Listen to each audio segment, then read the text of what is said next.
की, भारत माता की। आदरणीय श्री राजनाथ सिंह जी, पूर्व अध्यक्ष श्रीमान नितिन जी, जोशी जी, बहन सुषमा जी, श्रीमान अरुण जी, मंच पर विराजमान सभी वरिष्ठ महानुभाव और देश के कोने कोने से आए हुए भारतीय जनता पार्टी के सभी वरिष्ठ नेतागण, कार्यकर्ता भाई और बहनों, कल आदरणीय राष्ट्रीय अध्यक्ष जी ने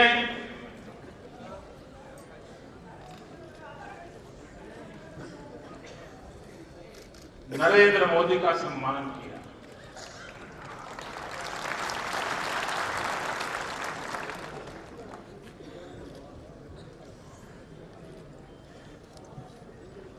भाइयों बहनों,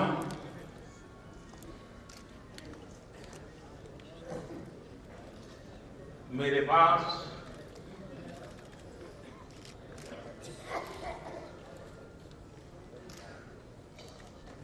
शब्द नहीं है धन्यवाद करने के लिए।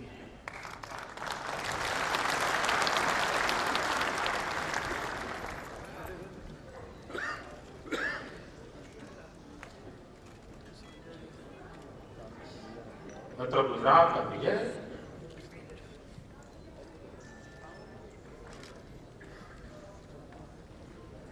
किसी व्यक्ति का विजय नहीं है।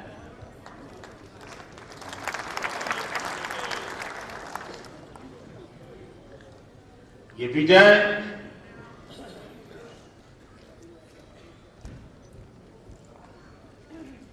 भारतीय जनता पार्टी के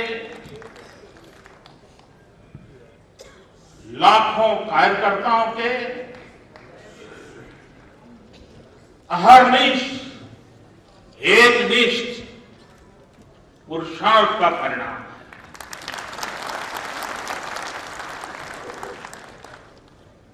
गुजरात का विजय समय पर खरी उतरी भारतीय जनता पार्टी की विचारधारा का विजय है। गुजरात का विजय भारतीय जनता पार्टी की जो राजनीतिक संस्कृति है, उस राजनीतिक संस्कृति के प्रति प्रजा के विश्वास का परिणाम है। गुजरात का विजय भारतीय जनता पार्टी के सभी आदरणीय राष्ट्रीय नेतृत्व के मार्गदर्शन का विजय है। भारतीय जनता पार्टी के गुजरात का विजय गुजरात की जनता का विजय है। स्वागत हुआ। आप लोगों ने भी जिस प्रकार से मुझे प्यार दिया, इस सब के अधिकारी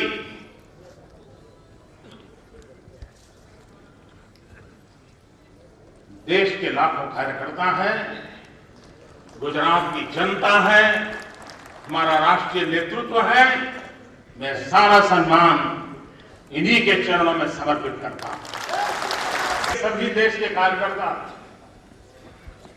इस अधिवेशन की तरफ बहुत बारीक नजर से देख रहे हैं और शायद कई वर्षों के बाद भारतीय जनता पार्टी की राष्ट्रीय परिषद ऐसी है जिस पर न सिर्फ हिंदुस्तान का, पूरे विश्व का ध्यान है। की खबरें दुनिया में पहुंचाई जा रही है। इसका मतलब ये हुआ कि इसका कितना बड़ा महत्व है। भाइयों बहनों, दिल्ली में जो सरकार बैठी है,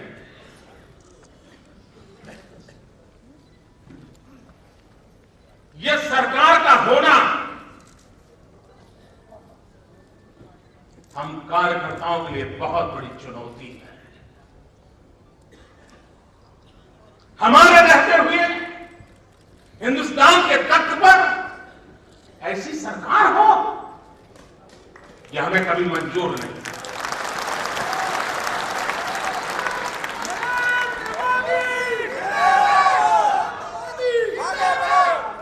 देश को डुबा दिया, गरीब के घर में चूल्हा नहीं जलता, महंगाई गरीब को मार रही है, और दिल्ली में बैठी हुई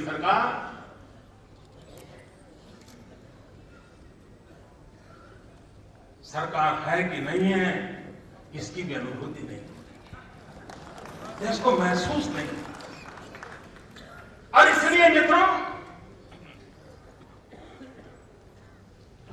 हमने बड़े गौर से सारे घटनाक्रमों की ओर देखने की आवश्यकता है।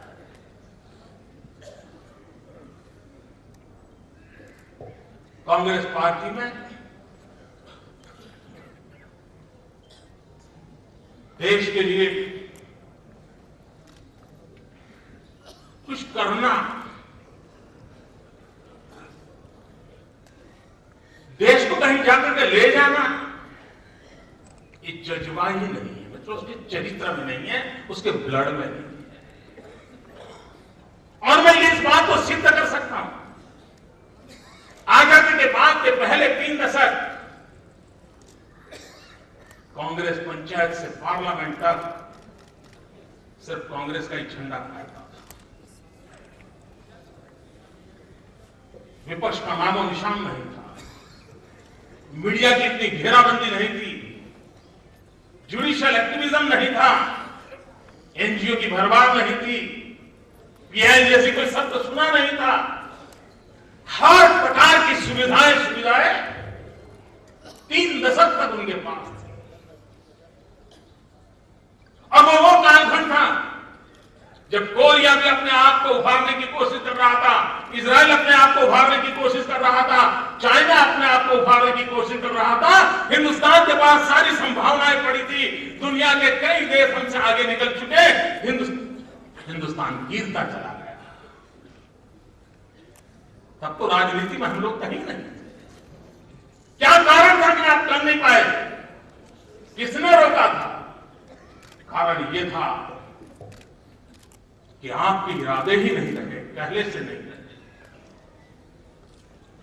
देश के हितों को एक परिवार के हित के लिए बलि चढ़ाना, यह कांग्रेस की परंपरा रही।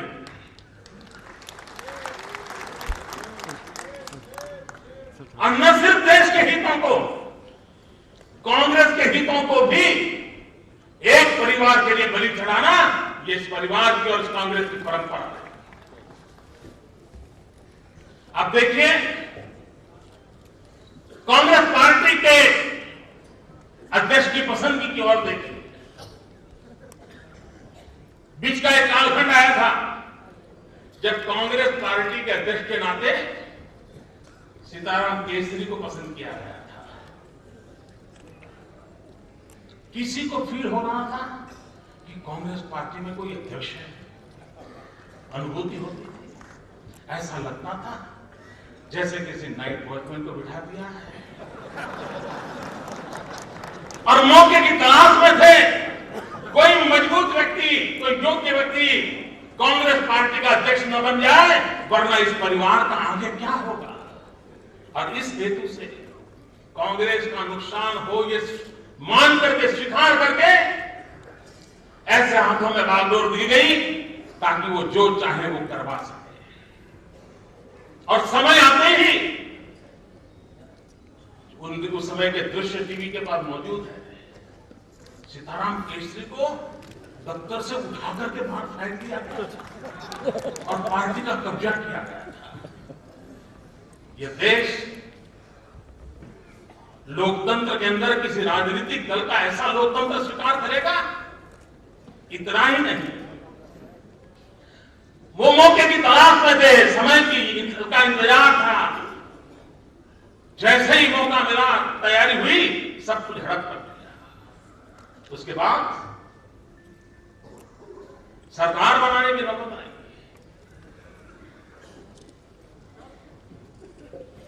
फिर ऐसा प्रधानमंत्री क्यों?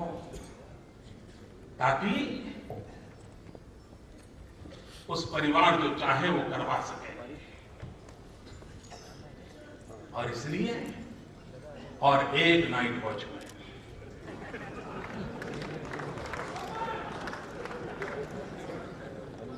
और देश ने सोचा नहीं था कि रात इतनी लंबी होगी।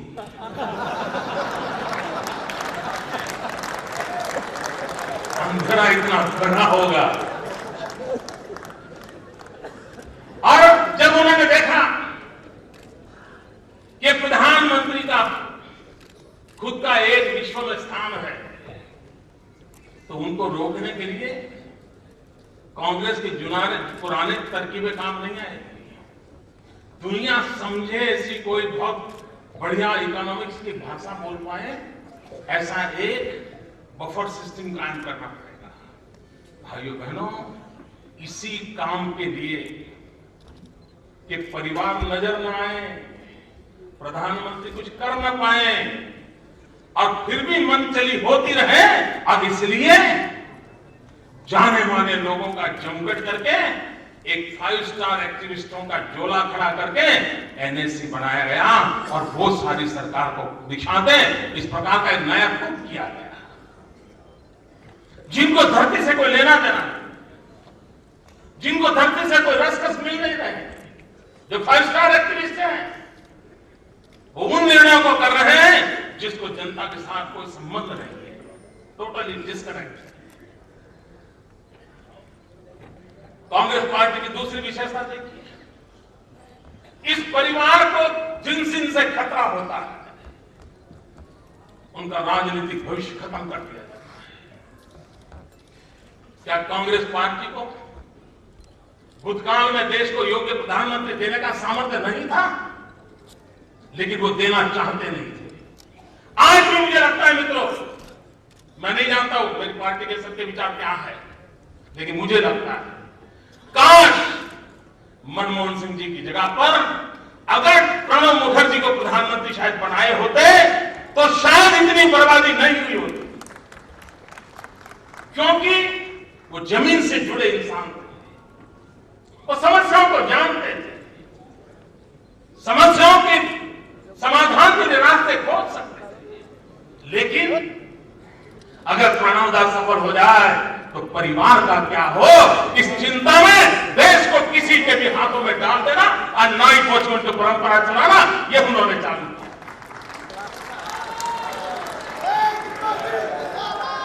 इतना ही नहीं मित्रों, इस देश ने बहुत प्रधानमंत्री देखे और अधिकतम प्रधानमंत्री कांग्रेस गोत्र के प्रधानमंत्री। इस देश को एक ही प्रधानमंत्री मिले जिनका गोत्र कांग्रेस का नहीं था, और वो थे अटल बिहारी वाजपेयी।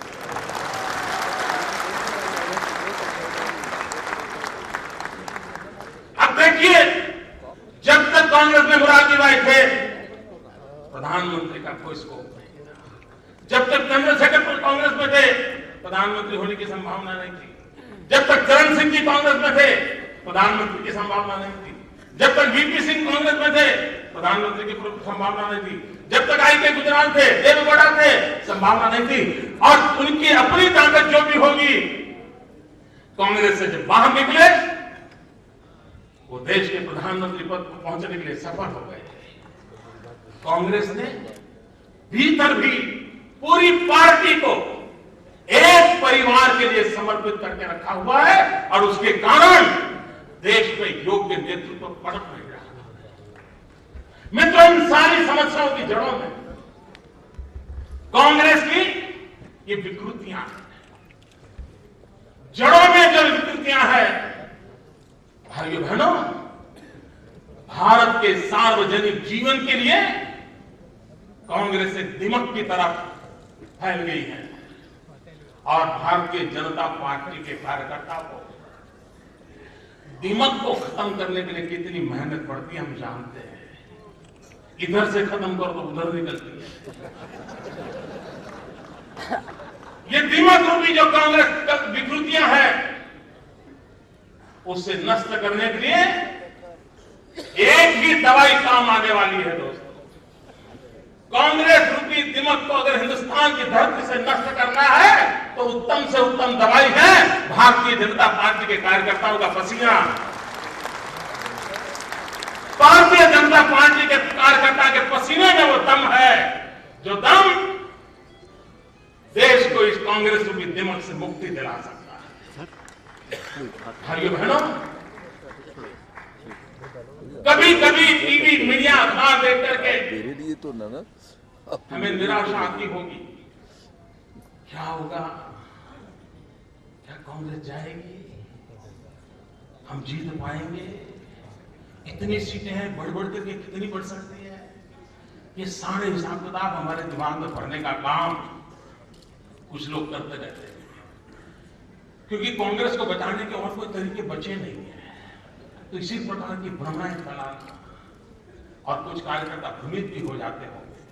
लेकिन मैं देशवासी, मेरे सभी कार्यकर्ता भाइयों बहनों को गुजरात के अनुभव से बताता हूं, हम चले या न चले, हम करें या न करें, देश चल पड़ा है।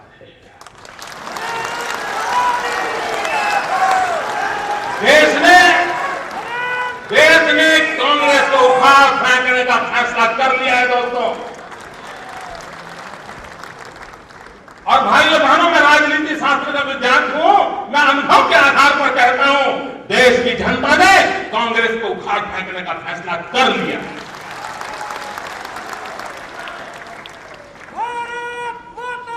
उसकी चिंता कर दी है। योग के हाथों में ये चीज पहुंचे ताकि 60 साल देश में जो बर्बाद हो चुके हैं। भाइयों बहनों, जब अटल बिहारी वाजपेयी की सरकार थी, 20वीं सदी का उत्तरार्ध था, पूरे विश्व ने मान लिया था कि हिंदुस्तान 21वीं सदी का नेतृत्व करने के लिए अपने आप को सज्ज कर चुका है। अटल जी की सरकार के उस समय के निर्णयों के कारण पूरे विश्व में एक माहौल बन चुका था और लग रहा था कि 21वीं सदी में हिंदुस्तान का रुतबा होगा।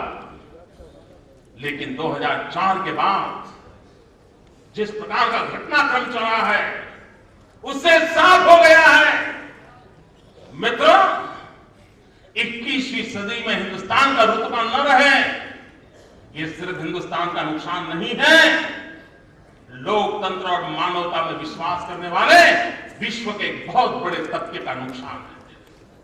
यह हमारी वैश्विक जिम्मेदारी है कि आज के संकट के युग में हिंदुस्तान का रुतबा पैदा करें। मित्रों, आज विश्व कहता है कि 4 महासत्ताओं का खेल चलने वाला है।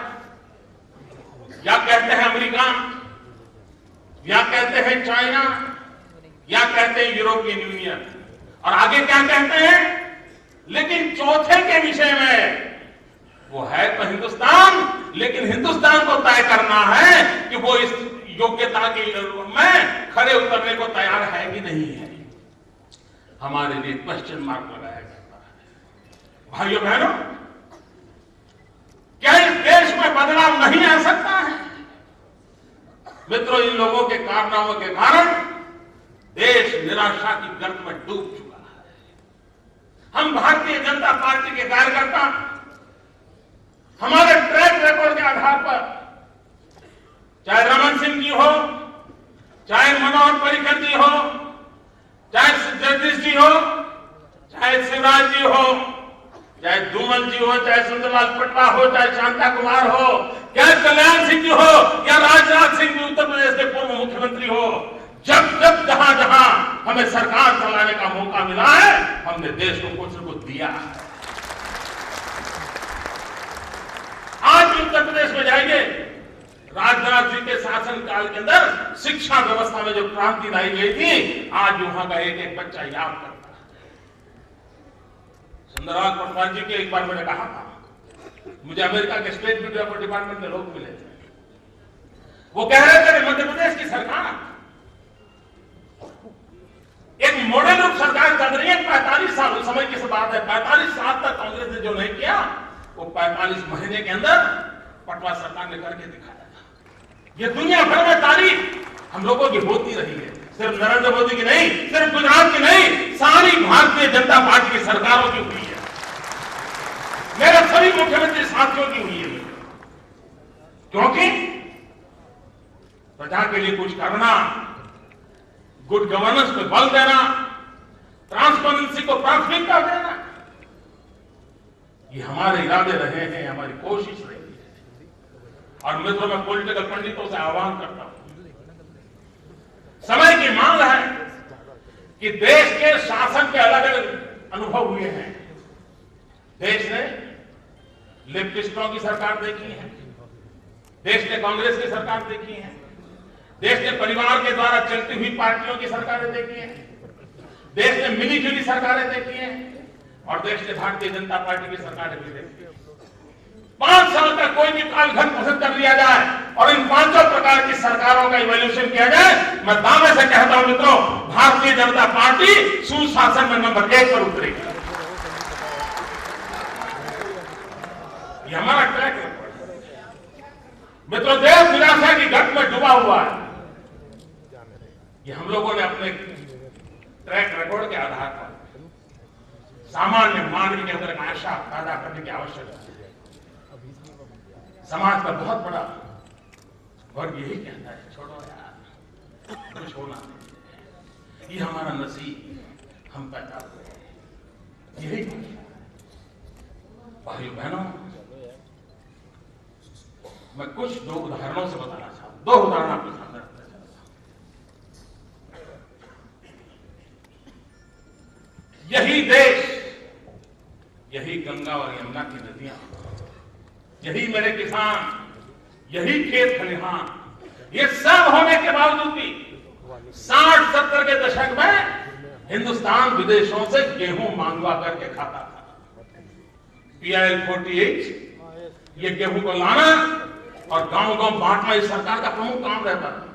सभी IAS अफसरों को वीकली रिपोर्ट देना पड़ता था, कहां पहुंचे, क्या हुआ। एक लाल बहादुर शास्त्री आए, उन्होंने कहा, जय जवान जय किसान।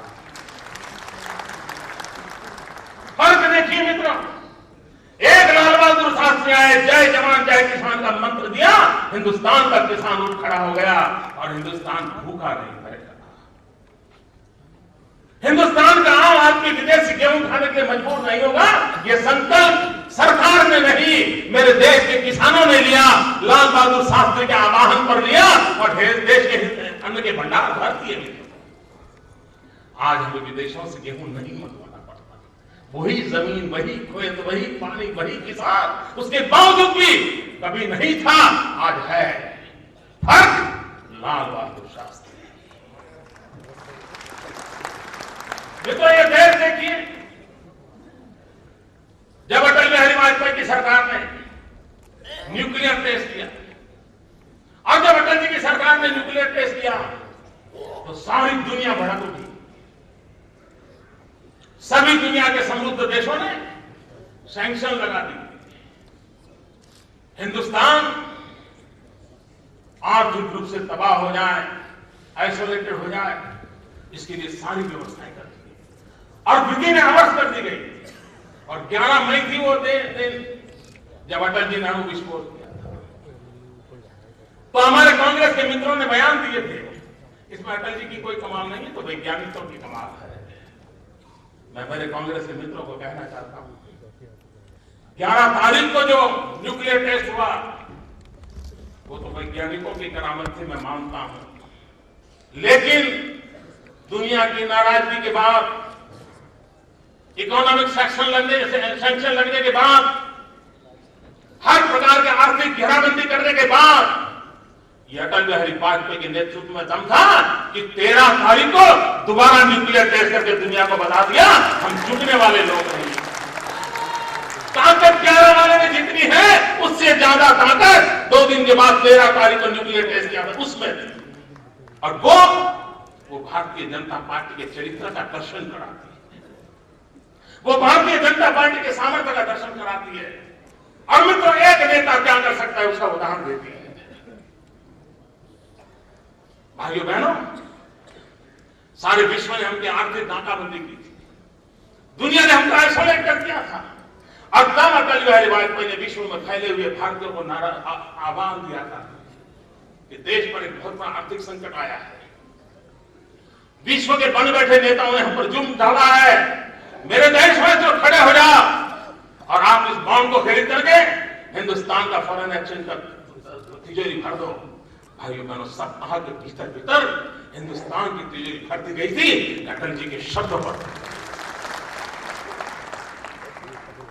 कौन कहता है नहीं होता है? और इसलिए मित्रों, देश के अंदर एक आशा जन्माना बहुत आवश्यक है। एक आशा अगर होगी तो विश्वास पैदा होगा। और मित्रों, न सिर्फ आशा से चलने वाला है, न विश्वास से चलने वाला है। मित्रों, देश को फिर एक बार, देश के हर नागरिक को, देश के हर जवान को अरमान जगाने की आवश्यकता है। सिर्फ आशा और विश्वास नहीं चलेगा, हर भारतीय के भीतर एक अरमान पैदा हो, कुछ बनने का, कुछ करने का, कुछ कर दिखाने का। और हम एक फैसिलिटेटर के रूप में, एक कैटलिस्ट एजेंट के रूप में एक ऐसी शासन व्यवस्था देश को दे ताकि 125 करोड़ देशवासियों के अरमान, 125 करोड़ देशवासियों की ऊर्जा, 125 करोड़ देशवासियों का पुरुषार्थ हिंदुस्तान को कहीं से कहीं पहुंचा दे सकता है। भाइयों बहनों, मेरा विश्वास है, मैंने गुजरात की गोल्डन जुबिली के ईयर पर मेरे गुजरात के नागरिकों की एक प्रार्थना की कि गुजरात की स्वर्णिम जयंती है, आप सिर्फ समाज हित के लिए, देश हित के लिए एक कदम आगे आएंगे। और आप एक कदम आगे आएंगे, हर गुजराती एक कदम आगे आएगा, 6 करोड़ कदम गुजरात आगे जाएगा। भाइयों बहनों, आज मैं फिर से उस अनुभव को आपके बीच रखना चाहता हूं। हम देशवासियों को विश्वास दिला दें कि आइए, आप एक कदम चलिए, एक कदम आगे बढ़िए, अच्छाई की ओर आगे बढ़िए, भारत की भलाई के लिए आगे बढ़िए, समाज की अच्छाई के लिए आगे बढ़िए। देखते ही देखते 125 कदम हमारा हिंदुस्तान आगे बढ़ जाएगा। मित्रों, जन भागीदारी के बिना इतना बड़ा देश अपनी शक्ति का पूरा उपयोग नहीं कर सकता। दुर्भाग्य से कांग्रेस ने जन भागीदारी के तत्वों को समाप्त कर दिया है। उनको तो लगता है कि विधान से 2-4 ताकतें आ जाएं तो उनका काम चल जाएगा, अखबार की सुर्खियों में तो जगह मिल जाएगी, लेकिन हिंदुस्तान की धरती पर जगह नहीं मिलेगी। और इसलिए भाइयों बहनों, हम पूरे देश के कार्यकर्ताओं को विश्वास दें कि भारतीय जनता पार्टी की जितनी सरकारें हैं, उन सब सरकारों की एक विशेषता है, सारी सरकारें जन भागीदारी से चलती हैं और सारी सरकारें विकास को जन आंदोलन बन करके चल रही है। ये बेटी बचाओ अभियान सरकार के सर्कुलर से नहीं चलते। शिवराज जी, रमन सिंह जी, मनोहर जी, सबने मिलकर के नेतृत्व किया और समाज में विश्वास पैदा किया। और बेटी बचाने के क्षेत्र में आज किसी भी सरकार से भारतीय जनता पार्टी की सरकारों ने अच्छा प्रदर्शन किया है। नमस्कार मित्रों, दुर्भाग्य से इन दिनों आर्थिक सुधार के नाम पर बातें चल रही है, इकोनॉमिक रिफॉर्म्स। मैं अर्थशास्त्रियों को आह्वान करता हूं, विश्व की कोई भी, क्या भारत सरकार जिन कदमों को ले रही है वो आर्थिक सुधार के व्याख्या की मर्यादा में भी आते हैं क्या? आपकी डिलीवरी सिस्टम ठीक करते हो, जो कि आपकी गलतियों का परिणाम है, आपके कुशासन का नमूना है, उसको अगर आप ठीक करने जाते हो और आप उसको रिफॉर्म कह रहे हो, ये रिफॉर्म होते हैं क्या? रिफॉर्म आने वाले 20-50 साल तक असर पैदा करने वाली नीतियों से जुड़े हुए होते हैं, वो कहीं नजर नहीं आते हैं। तो लास्ट माइल डिलीवरी की चिंता है।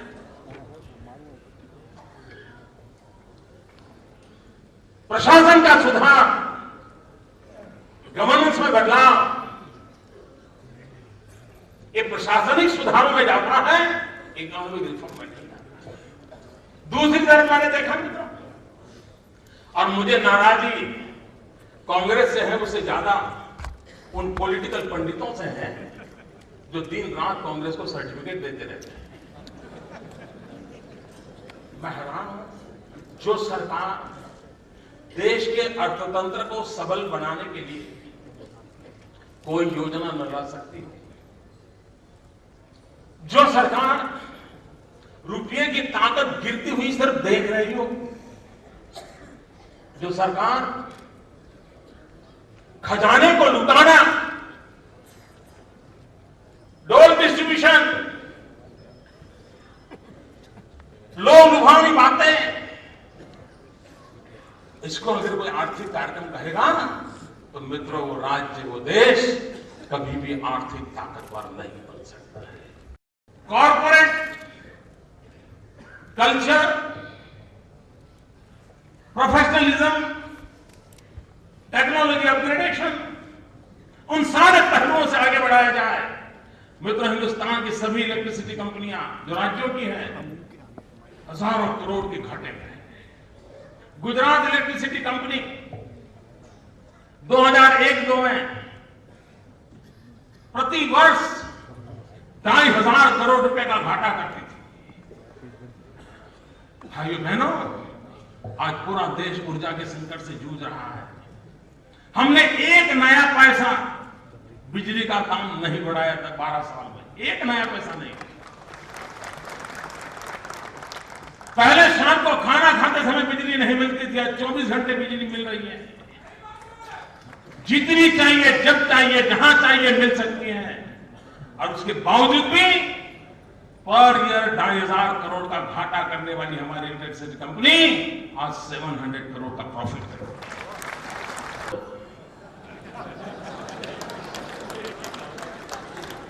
राजीव गांधी कहते थे 1 रुपया निकलता है 85%, 15%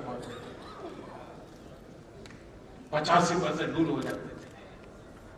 क्या ये देश इस नजारे को देखता रहे हैं? भाइयों बहनों, मैं गुजरात एक्सपीरियंस से कहता हूं, हिंदुस्तान का मूल स्वभाव प्रामाणिकता है। मेरे देश के नागरिकों का मूल संस्कार ईमानदारी है। अगर हम उस प्रामाणिकता और ईमानदारी को प्राथमिकता देते हुए नीतियों के आधार पर अगर शासन व्यवस्था चलाने का प्रयास करें तो देश को भ्रष्टाचार से मुक्ति दिला सकते हैं। नक्सलिज्म दिखना, लाना, देश तबाही की ओर बढ़ रहा है, आतंकवाद वगैरह। लेकिन उस बीच में मेरे देश के पॉलिटिकल पंडितों ने हमारे रमन सिंह के साथ बहुत बड़ा अन्याय किया है, हमारी छत्तीसगढ़ की सरकार के खिलाफ अन्याय किया है, हमारे पूरे भारतीय जनता पार्टी के चरित्र पर अन्याय किया है। और मैं बड़े दर्द के साथ कहना चाहता हूं भाइयों, इस देश के लोग कभी तो देखो, एक इंसान मौत को मुट्ठी में लेकर के बस्तर के जंगलों में जाने की हिम्मत करता है। वो इंसान जहां मुख्य रूप से जनसंख्या आदिवासियों की है, जहां नक्सलिज्म उफान पर है, उसके बावजूद भी आदिवासियों के कल्याण का उत्तम से उत्तम मॉडल क्या हो सकता है, वो छत्तीसगढ़ के डॉक्टर रमन सिंह जी। ये हमारे समाज के पिछड़े लोगों का भला करना है, उनको नक्सलवाद की जातियों की ओर जाने वाले पिछड़े इलाकों को रोकना है, बचाना है। रमन सिंह जी ने एक मॉडल पेश किया है, लेकिन चूंकि वो भारतीय जनता पार्टी का मॉडल है, चूंकि वो डॉक्टर रमन सिंह का मॉडल है, इसकी बात किसी के तक पहुंचाना नहीं और नक्सलवाद फैले तो फैलने देना, नौजवान बेमौत मरे तो मरने देना, कब तक ये खेल चलेगा? भाइयों बहनों, हर जिंदगी की अपनी एक कीमत होती है, हर जिंदगी के अपने सपने होते हैं, हर मां बाप परिवार का वो भरोसा होता है, कितनों को मरने देंगे। मित्रों, समय की मांग है, समय की मांग है कि सरकार के अंदर भी कोई दम है, कम से कम ये तो दिखाएं। लोग निराश हो जाते हैं और इसलिए दिल्ली सरकार ने निराशा का माहौल बना, इसका कारण यही है। मित्रों, भाइयों बहनों, भारतीय जनता पार्टी और कांग्रेस, उसकी भी तुलना करने का समय आ गया है।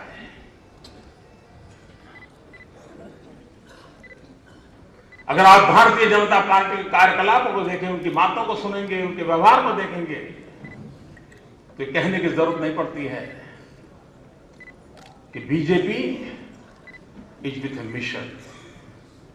और जब कांग्रेस के कार्यकलापों की बात करते हैं, देखते हैं, तो तुरंत पता चलता है कांग्रेस इज फॉर कमीशन। मित्रों, देश के सामने मिशन और कमीशन के बीच का झगड़ा होने वाला है और देश कमीशन से मुक्ति चाहता है। और मैं मानता हूं मित्रों, इस पूरे देश में फैलाइए, ये कमीशन पार्टी है, उसका नाम ही कमीशन पार्टी है। हेलीकॉप्टर में भी, 2G में भी, हर चीज में कमीशन। 1%, 2%, 5%, चाचा का इतना, मामा का इतना, साले का इतना, साली का इतना, भाई का इतना, भतीजे का इतना, यही चल रहा है।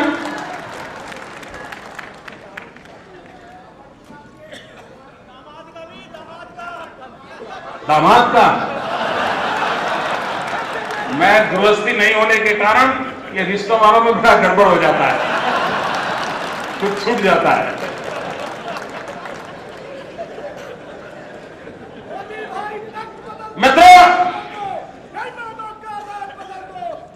मैं तो कांग्रेस पार्टी से इस देश को मुक्ति दिलाना, यह भी बहुत बड़ा देशभक्ति का काम है।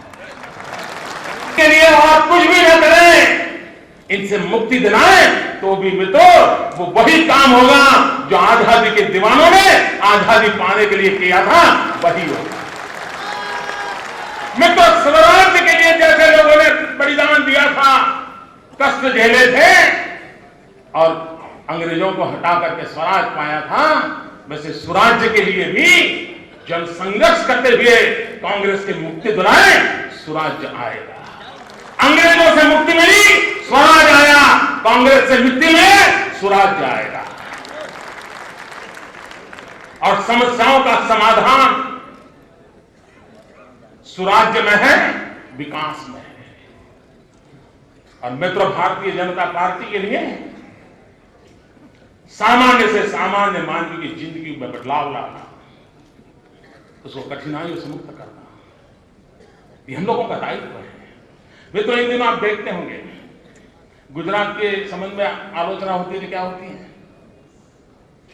मैं उस आलोचना का स्वागत करता हूं, आलोचना बहुत होती है मेरी, लेकिन आलोचना क्या हो रही है?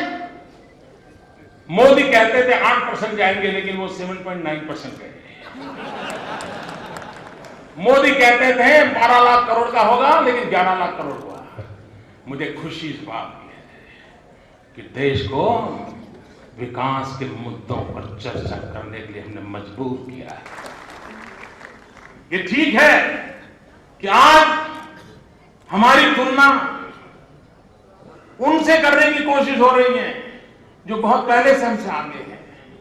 कुछ पैरामीटर अमेरिका से निकालेंगे, कुछ पैरामीटर जापान के निकालेंगे, कुछ पैरामीटर जर्मनी के निकाल, कहेंगे देखो मोदी सब बातें करता है लेकिन जर्मनी में तो ऐसा है, गुजरात में नहीं है।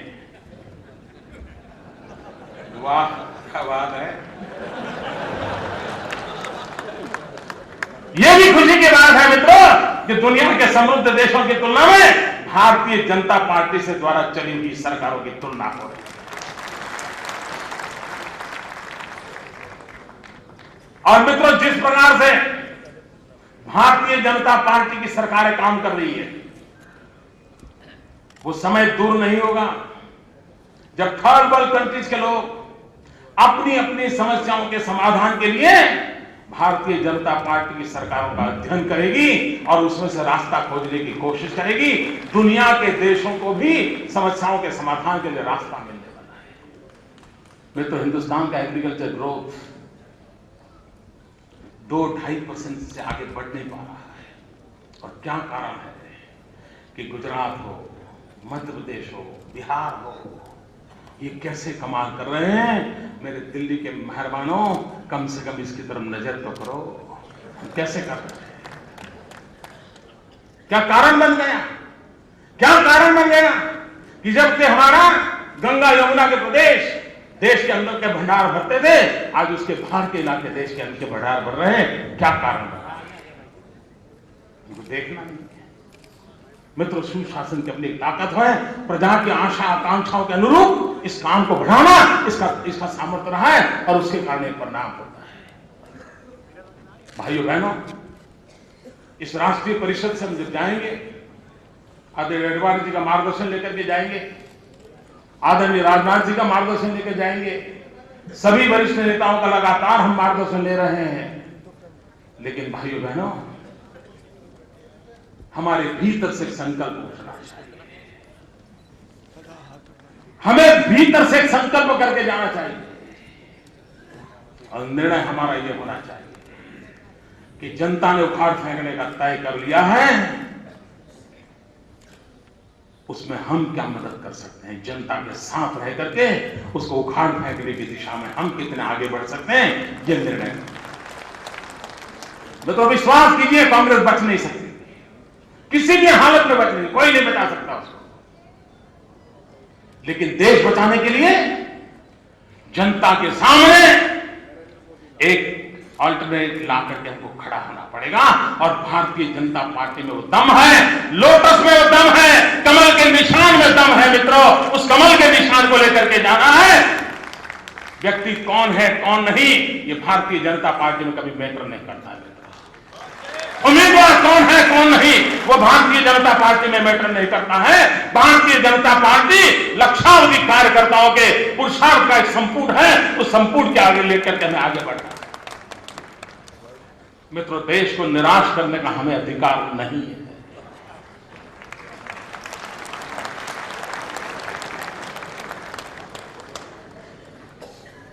और मैंने पहले कहा था, इस कांग्रेस रूपी दीमक को हटाने का एक ही काम है और एक ही ताकत है, कार्यकर्ताओं का पसीना।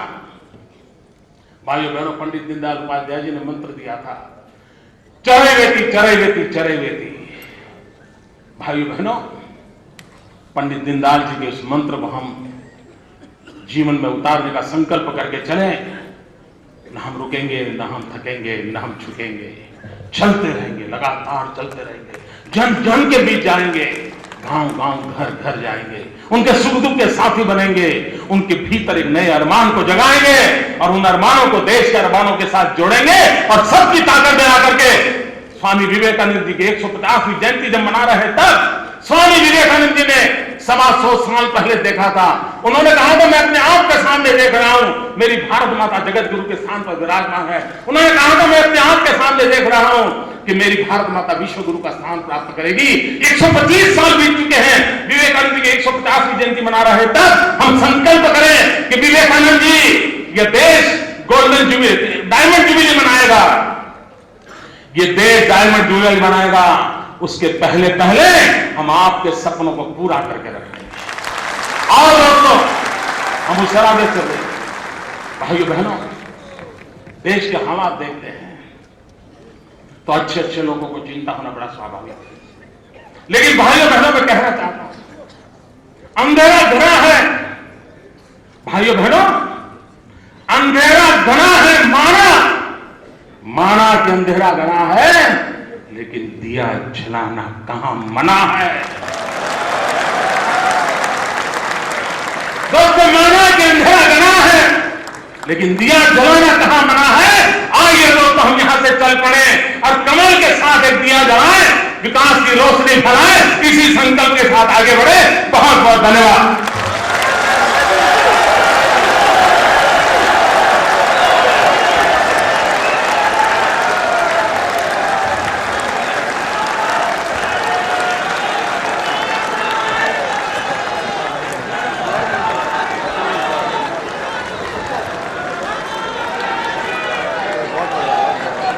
नरेंद्र भाई,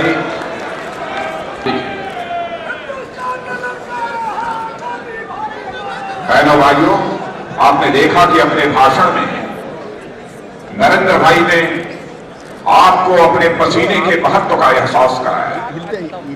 इसमें कोई दो मत नहीं है कि पसीना बहाने वाला जी कोई कार्य करता है तो वो भारतीय जनता पार्टी का कार्य करता है। और आप सभी इस सच्चाई को जानते हैं कि मनुष्य को पसीने से ही प्रतिष्ठा प्राप्त होती है। यदि आप अपने जिस्म का पसीना बहाएंगे तो आपको भी प्रतिष्ठा हासिल होगी। और इस देश को संकट के भंवर से निकालने के लिए मन किया है उन्होंने कि आप अपने जिस्म का पसीना बहाएं। जिस्म का पसीना बहाएंगे तो इसलिए मैं आप सबसे यही अपेक्षा करते हुए कि आप सभी अपना पसीना बहाकर भारतीय जनता पार्टी को प्रतिष्ठा दिलाने में अपना योगदान करेंगे। मैं आगे की कार्रवाई प्रारंभ करता हूं।